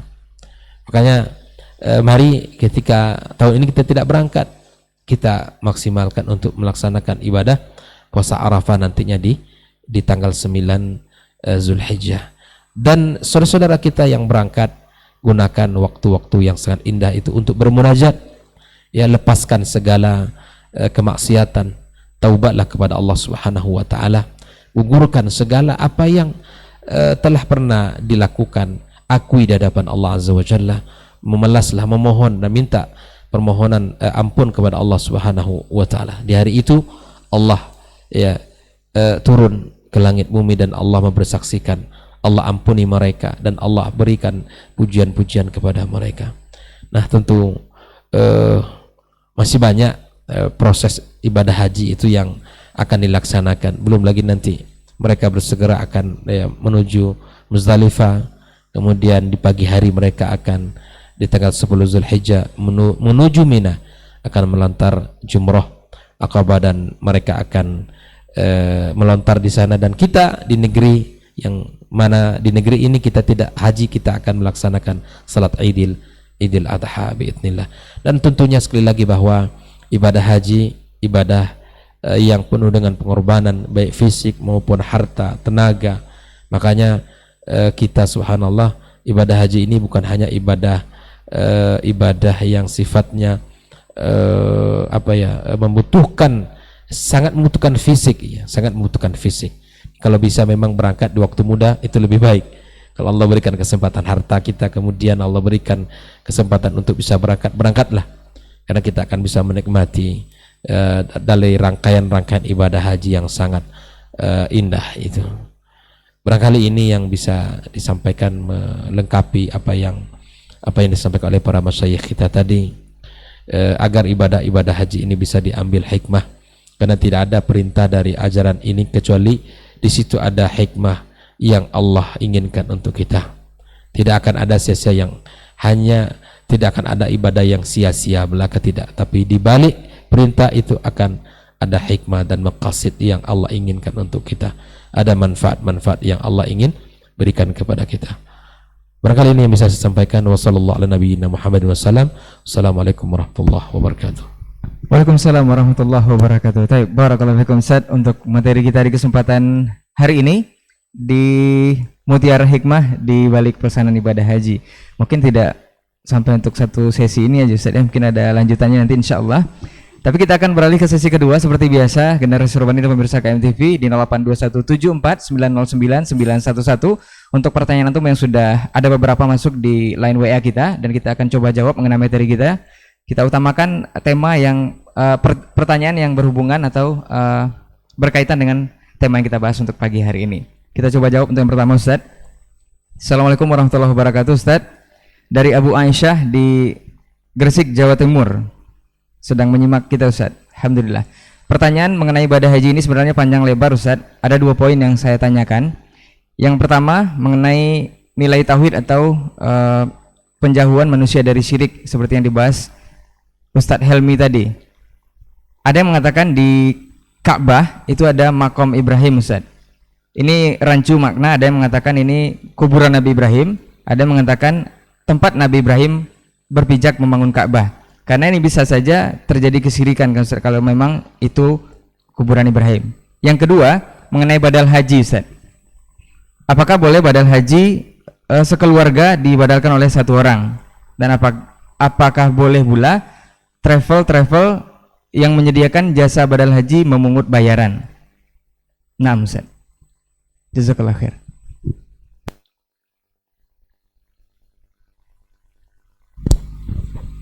Bismillahirrahmanirrahim. Alhamdulillah wassalatu wassalamu ala Rasulillah wa ala alihi wa sahbihi wa mawala. Terima kasih atas pertanyaan yang merespon apa yang sudah kita bahas tadi ya. Yang pertama terkait dengan makam Ibrahim. Makam itu jangan dimaknai dengan makam dalam bahasa kita. Tapi makam itu makam dalam bahasa Arab yang asal katanya adalah qama yaqumu, makaman itu isim makan namanya. Tempat, qama itu berdiri, berarti makam itu tempat berdiri. Maka makam Ibrahim itu adalah tempat berpijak di mana dulu Nabi Ibrahim mengawali untuk membangun Ka'bah. Kan Nabi Ibrahim sama Ismail kan, wa idh yarfa'u Ibrahimul qawa'ida minal baiti wa Ismail Rabbana taqabbal minna innaka antas samiul alim. Jadi makam di situ bukan yang dalam bahasa kita. Kalau bahasa kita makam itu ya kubur. Jadi makam Ibrahim bukan kuburnya Nabi Ibrahim. Bahasa kita memang makam adalah kubur. yang sering kubur itu dijadikan sebagai tempat-tempat kesyirikan gitu kan. Nah, oleh karena itu kita pahami secara baik bahwa itu artinya adalah tempat berpijak, tempat berdiri di mana Nabi Ibrahim bersama Nabi Ismail memulai untuk membangun Ka'bah. Dan itu diabadikan maqam Ibrahim, ada bekas telapak kaki Ibrahim yang itu juga kadang-kadang disalahgunakan oleh sebagian orang untuk melakukan satu kesyirikan. Dicium-ciumlah makamnya itu, kaca yang ada di situ. Maka perlu juga kadang dijaga itu kalau ada orang yang melakukan hal-hal yang tersalah, itu ada yang mencoba untuk menghalanginya. Kadang orang beralasan juga itu kan bukti dari ekspresi dari kecintaan. Ya, barangkali kalau sekedar ekspresi biasa ya mungkin saja bagi orang yang pertama melihatnya. Tapi itu bisa menjadi wasilah. Maka dalam konsep saddu dzari'ah itu perlu dicegah agar tidak menuju kepada hal yang lebih salah lagi. Maka dengan demikian memang harus benar-benar bersih dari syirik dan memurnikan tauhid kepada Allah Subhanahu wa taala dalam berhaji yang tergambarlah dalam ucapan talbiyah itu. Ketika dikatakan labbaik Allah tetapi ujungnya adalah la syarikalah. Tidak boleh ada satu bentuk kesyirikan pun. Satu bentuk kesyirikan pun. Karena ada orang menganggap sesuatu yang sebenarnya itu mengandung unsur kesyirikan tapi dianggap tidak. Sebagaimana orang-orang jahiliyah dulu yang ketika menjadikan patung-patung sebagai tempat mereka meminta, tapi bagi mereka itu tetap meminta kepada Allah. Kata mereka seperti itu, ma na'buduhum illa liyuqarribuna ilallahi zulfa. Kami sebenarnya tidak menyembah patung itu hanya cara untuk mendekatkan diri kepada Allah. Padahal kalau kita lihat ayat kan ada wa annal masajida lillahi wa la tad'u ma'allahi ahada. Wa la tad'u ma'allah, janganlah kalian berdoa ma'allah ahada. Jadi janganlah berdoa kepada seorang pun bersamaan dengan Allah. Berarti membawa yang lain bersama berdoa kepada Allah itu sudah menjadi satu kesyirikan. Dan itu harus dihindarkan gitu. Walaupun ujung-ujungnya kepada Allah, tapi membawa yang lain ma'allah, itu kan itu larangan tadi itu. La tad'u ma'allahi ahada. Sekarang disebut-sebutlah mungkin nama-nama siapa gitu, orang-orang wali-wali yang barangkali dianggap keramat. Jangankan kepada wali, membawa nama Rasul saja kalau sudah sebagai tandingan seperti itu digandengkan, ya itu tidak dibolehkan. Karena Rasul itu adalah seorang Rasul, tapi dia bukan seorang yang sampai tingkat keberadaannya, martabatnya sebagai ilah. Yang ilah itu hanyalah Allah, la ilaha illallah. Jadi dengan demikian benar-benar murnikan tauhid dan benar-benar jauh dari syirik. Sedangkan untuk yang pertanyaan yang kedua itu persoalan badal haji ya. Badal haji memang itu dibahas dalam buku-buku fikih oleh para ulama dan itu dibolehkan berdasarkan kepada hadis dan riwayat yang ada.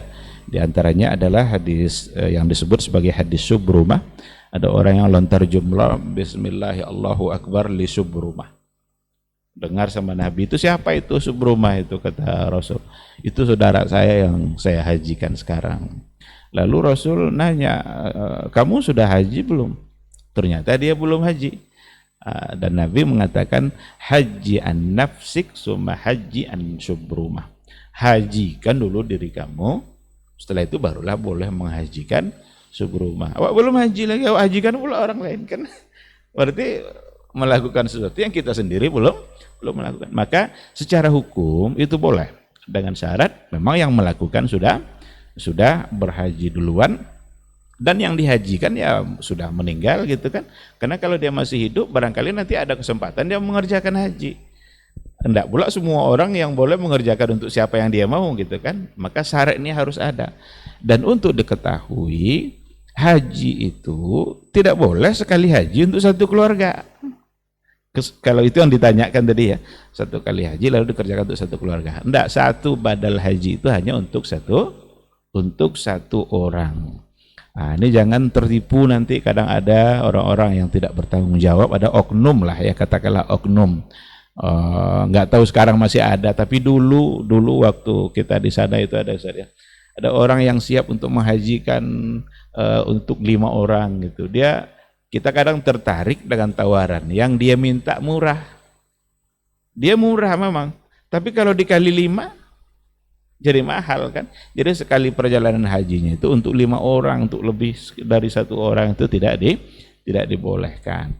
Jadi hanya untuk satu saja. Dan secara hukum fikih berdasarkan kepada hadis tadi, para ulama mengatakan itu dibolehkan. Sekira itu, mudah-mudahan guru-guru kita bisa menambahnya. Wallahu a'lam. Jazakallah khair Ustaz. Ustaz ada tambahan? Nah. Baik. Ya, untuk bayaran seperti apa Ustaz? Pertanyaan terakhir. Menerima bayaran. Nah. Mungkin ada sedikit tadi yang di terakhir itu ya, masalah travel, bahwa ya artinya gini, untuk badal ya boleh jamaah haji itu sendiri untuk mencari orang gitu ya, mencari orang yang akan bisa membadalkan saudaranya ataupun keluarganya.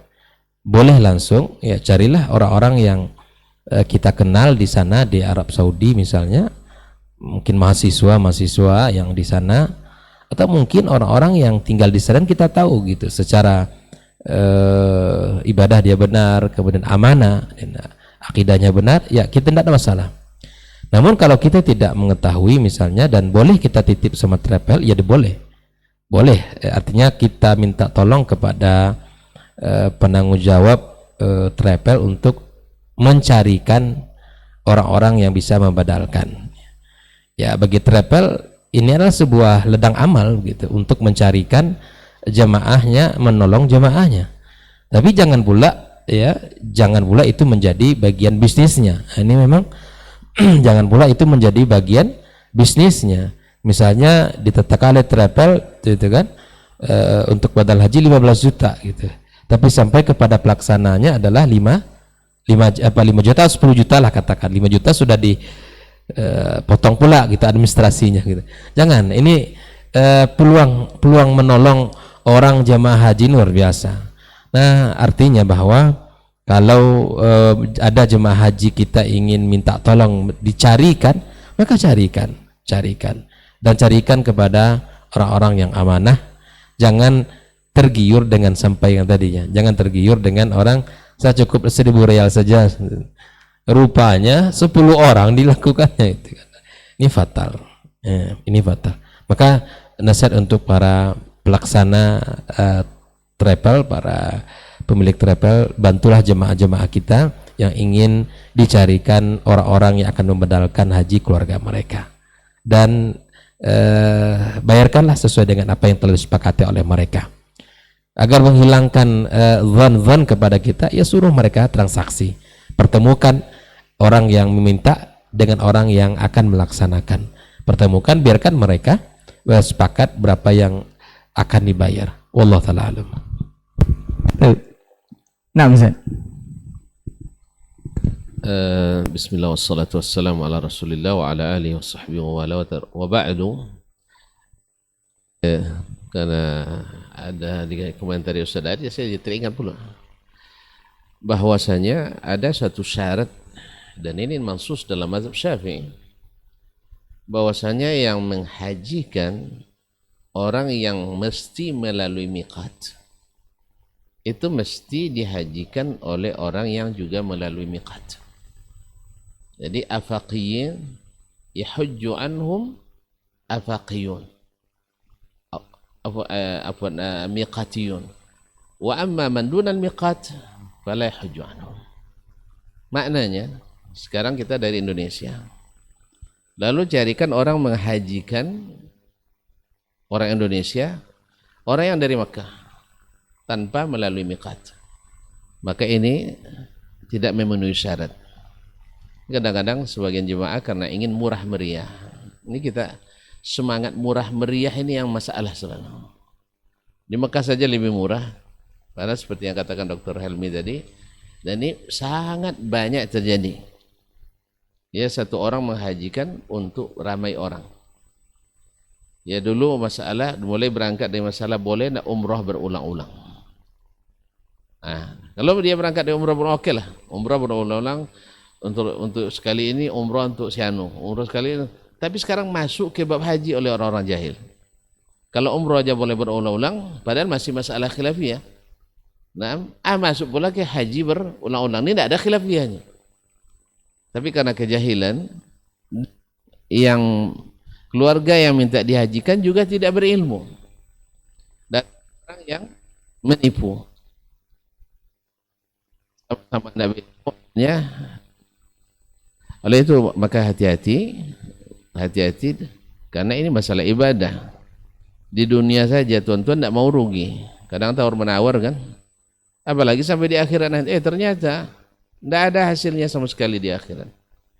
Kita nak berbakti pada orang tua ya, tapi harus tawar menawar harga ya, gara-gara ingin cari murah akhirnya tidak bisa tidak mendapat hasil sama sekali. Jadi harus diingat sekali bahwa hajinya afaqihin mesti oleh afaqihin atau miqatiyun, harus orang yang dari miqat. Wallahu ta'ala alam. Baik, jazakallah khairan Ustaz untuk jawaban dan penjelasannya mengenai pertanyaan dari Abu Aisyah di seputaran Gresik di Jawa Timur. Satu pertanyaan lagi Ustaz sebelum kita close diktat kita untuk kesempatan hari ini, masih persoalan haji Ustaz. Ini persoalan mahram Ustaz. Dari Rini di Cipta Karya. Assalamualaikum Ustaz. Ustaz izin bertanya mengenai persoalan mahram. Ada beberapa penyedia biro perjalanan haji yang membolehkan perempuan yang masih lajang itu melaksanakan ibadah haji tanpa mahram Ustaz. Itu disediakan oleh travelnya dengan bayaran tertentu, disediakan oleh travel. Apakah ini diperbolehkan atau tidak? Mohon penjelasannya Ustaz. Jazakallahu khairan. Nah,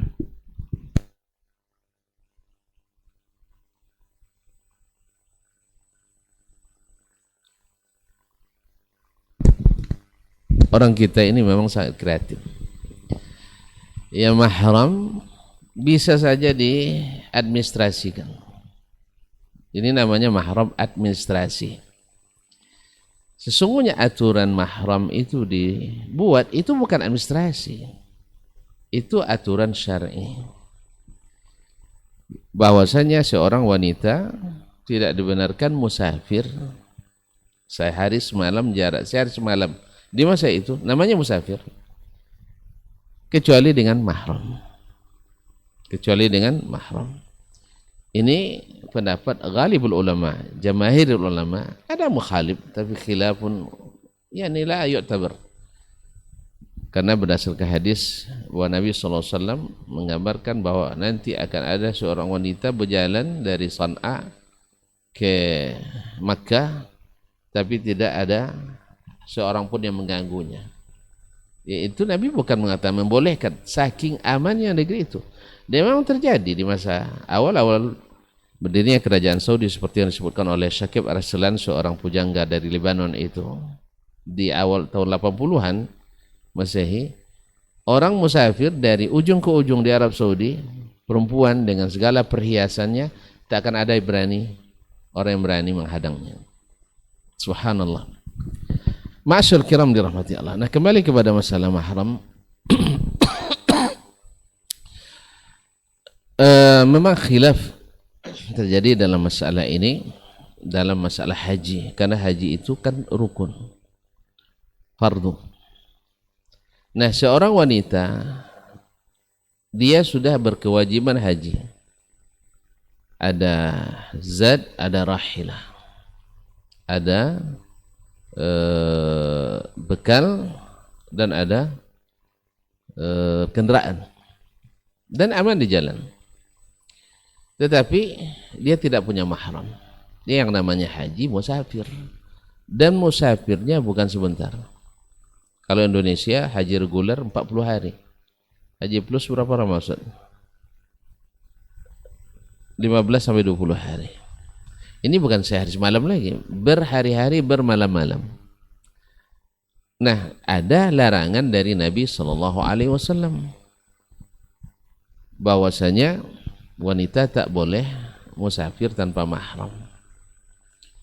Nah, dalam menyikapi ini ulama berpendapat karena terjadi ta'arud bainal maslahah wa bainal mafsadah. Maslahat menunaikan ibadah haji, mafsadahnya musafir tanpa mahram itu berbahaya. Dan mohon maaf ya, di lapangan ya banyak sekali pengalaman-pengalaman buruk orang yang berangkat tanpa mahram. Apalagi di negeri yang biasa ikhtilat, yang juga tidak mengambil hal penting dalam masalah mahram ini, seperti kita. Saya masih ingat di awal-awal saya masih baru masuk ke Madinah Ustaznya, itu jemaah haji kita laki-laki perempuan sekamar, dengan alasan saya dan istri saya, dokter dengan istrinya, dokter dengan istrinya, di 3 pasang sekamar. Dan alhamdulillah saya pernah menyelesaikan masalah ini. Istrinya, misalnya istri dokter lebih duluan masuk kamar, beliau mungkin pergi makan dulu, antri beli albek itu lama antrinya. Saya karena ada kebutuhan, mungkin ada hajat cepat pulang, saya pulang duluan. Istri saya pun belanja pula di Pasar Seng. Nah, itu kan tempat belanja Indonesia dulu favoritnya, atau di Ja'fariyah. Jadi istri beliau duluan, saya duluan, istri saya belakangan, dia belakangan. Yang namanya sekamar, dan karena sudah berhari-hari bersama tentu menjadi terbiasa. Akhirnya di situ tidak ada orang, saya masuk kamar. Saya dengan niat baik, karena ini kan istri saudara saya, masa musim haji saya melakukan apa-apa. Masuk saya kamar karena ada kebutuhan masuk kamar. Dalam kondisi seperti itu pulang suaminya, pulang dokter. Bertemulah kami berdua dalam yang namanya pintu kamar tertutup, lalu berdua istri kita dengan orang lain yang juga masih terhitung masih lumayan muda. Akhirnya bertumbuklah saya dengan dengan beliau ini tanpa tanya lagi, terbakar api cemburunya. Akhirnya bertumbuh, ya. Nah, musim haji, jidal saja tidak boleh bertengkar, apalagi bertumbuh. Tapi ini bukan sekali dua terjadi, sering terjadi. Akibat mahram, akibat ikhtilat, apalagi mahram administrasi. Ada lagi yang mahram administrasi ini, otomatis karena dia mahramnya dibuat sekamar. Na'udzubillah, semua na'udzubillah, orang lain mengira betul-betul mahram, terjadilah apa yang terjadi. Nah, dan seterusnya. Ada ya 2 orang, satu istrinya pergi, yang satu suaminya pergi, dan mereka teman sekantor pula. Jadi selama di musim haji seperti suami istri, jadi istri administrasi. Jadi kaum muslimin dan muslimat dirahmati Allah, jadi pada zaman ini sepertinya apa yang dikatakan oleh Imam Syafi'i, bila ada sekelompok wanita yang thiqat itu yuqumna maqamal mahram. Nah, ada enggak yang seperti ini, yang thiqat, yang mengerti mahram itu, dia mengerti aturan-aturan pergaulan antara laki-laki dan perempuan? Kalau ada, ya mungkin pendapat Imam Syafi'i, bila ada majmu' minat thiqat bisa dipakai. Tapi kalau tidak, maka baginya belum wajib haji karena ada penghalangnya. Kalaulah tidak aman di jalan, menjadi salah satu rukhsah untuk tidak melakukan haji, maka kondisi wanita tidak punya mahram yang jelas aturan syar'inya, maka lebih punya alasan untuk mengundur dulu hajinya. Wallahu ta'ala alam. Baik, jazakallah khair. Ada tambahan Ustaz? Nah? Baik. Alhamdulillah untuk kesempatan pagi hari ini kita selesai di program Diktat untuk tema Mutiara Hikmah dari Ibadah Haji. Mungkin akan ada lanjutan dari sesi berikutnya insya Allah. Mudah-mudahan apa yang sudah kita dapatkan dari penjelasan para guru kita ini bisa bermanfaat, dan dari pertanyaan yang antum lontarkan bisa juga memetik hikmah dari apa yang sudah kita bicarakan. Jazakallahu khairan untuk perhatian antum semua. Jazakallahu khairan untuk ilmunya. Mudah-mudahan bermanfaat. Afwan untuk semua salah kata yang kita bicara. Kita tutup dengan doa kafaratul majlis. Subhanakallahumma wa bihamdika asyhadu an la ilaha illa anta astaghfiruka wa atubu ilaik. Wassalamualaikum warahmatullahi wabarakatuh.